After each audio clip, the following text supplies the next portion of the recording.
Le 17 octobre 2024, 2 hommes ont été arrêtés pour meurtre à Niamey. Dans les ruelles animées du quartier Madina, où les voix des marchands se mêlent aux prières du vendredi, une ombre s'est abattue sur une maison paisible. Une jeune mariée, à peine entrée dans sa nouvelle vie, a été retrouvée sans vie sur son lit conjugal. Son meurtre brutal a secoué Niamey, laissant derrière lui une traînée de peur et d'indignation. Les enquêteurs ont rapidement identifié 2 suspects. Un blanchisseur de 21 ans, vendeur de crédits de communication, connu pour son comportement envers les femmes du quartier, et un tablier de 27 ans, son complice, qui a joué le rôle de guetteur pendant l'attaque.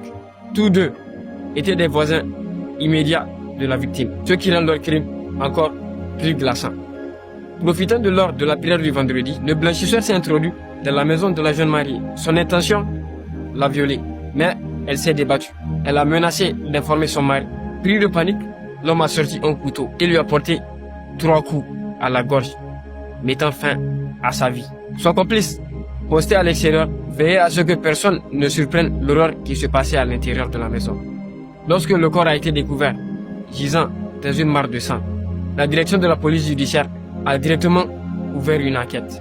Des indices ont rapidement conduit au suspect. Le blanchisseur avait offert le téléphone de la victime comme guise de récompense au tablier.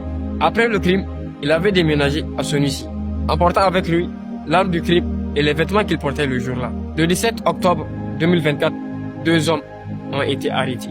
Aujourd'hui encore, dans les rues de Madina, l'affaire est évoquée avec prudence. Les femmes du quartier, qui avaient déjà dénoncé le comportement du blanchisseur, se demandent si ce drame aurait pu être évité.